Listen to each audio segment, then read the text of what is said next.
Bonjour, vous êtes bien sur Radio Al-Jabr. Je suis Kenza Nwini. Je suis Malak Belami. Et je suis Alia Helmi. Et nous sommes en CM1B. Aujourd'hui, nous allons vous parler d'un art martial coréen. Il s'agit du taekwondo. Le taekwondo est un sport de combat coréen qui utilise les mains et les pieds pour combattre un adversaire. Mais la particularité de ce sport est sa combinaison de mouvements de coups de pied. Taekwondo signifie la voie du pied et du poing, mais plus précisément, tae signifie sauter ou voler, donner un coup de pied ou écraser avec le pied. Kwon, frapper avec le poing ou écraser avec la main ou avec le poing. Do, l'art ou la voix. Le taekwondo possède son propre système de graduation. Le jaune, le bleu et le rouge ont une signification en Corée et se retrouvent sur les très belles tenues traditionnelles. La ceinture blanche symbolise l'origine et la pureté, la noire la connaissance. Au IIe siècle, les premières références de ce qui pouvait être l'ancêtre du taekwondo est un combat à main nue. Le subak est sur une fresque murale dans la tombe de Muong. En Corée du Nord, datant du IVe siècle, nous pouvons voir des combattants pratiquer le taekyon.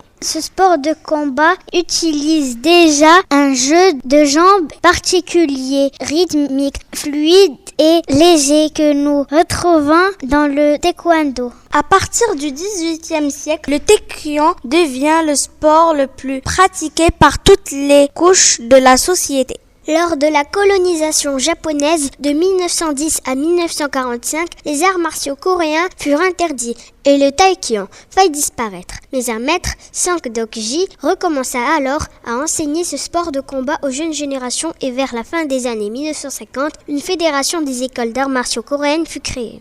À la fin des années 50, le général coréen Choi Hong-hee a été désigné comme le fondateur officiel du taekwondo. En 1973, se sont déroulés les premiers championnats du monde de taekwondo. Le taekwondo a fait partie des programmes olympiques de 1988-1992 autant que sport de démonstration. Lors de la 103e session du Comité international olympique qui s'est déroulée à Paris en 1994, le taekwondo est devenu un sport officiel olympique pour les Jeux de Sydney en 2000. Au cours de ces Jeux, 103 athlètes, 55 hommes et 48 femmes venant de 51 pays ont participé aux compétitions de taekwondo. Aujourd'hui, deux grandes fédérations mondiales cohabitent. International Taekwondo Federation, qui compte 50 millions d'adhérents, et la World Taekwondo avec ses 80 millions.